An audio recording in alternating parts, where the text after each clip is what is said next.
Ogni piano un colore, un percorso tra gli animali e gli ambienti della natura. Il nuovo ospedale pediatrico è una struttura d'avanguardia pensato anche come luogo dove le cure vengono umanizzate. Il bambino non è solo un paziente che viene curato nel fisico, il bambino deve poter vivere in un ambiente gioioso e giocoso per favorire anche il suo benessere psicologico.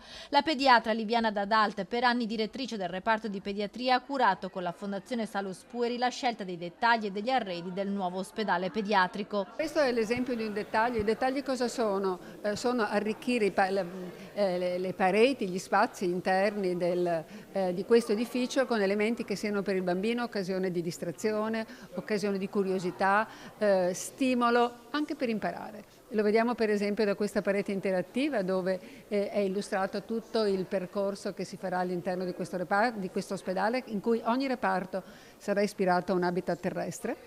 E poi si vedono degli elementi di gioco, per esempio queste sfere rotanti in cui i bambini possono vedere degli elementi della natura, perché la natura è l'elemento ispiratore di questo progetto. E proprio Salus Pueri sarà il nome della nuova pediatria. A spiegare la scelta è il professor Giorgio Perilongo, ex direttore del Dipartimento del Polo di Salute della Donna e del Bambino.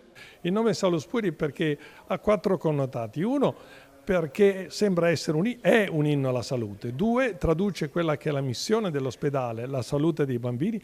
3, è un obiettivo che ci riunisce tutti.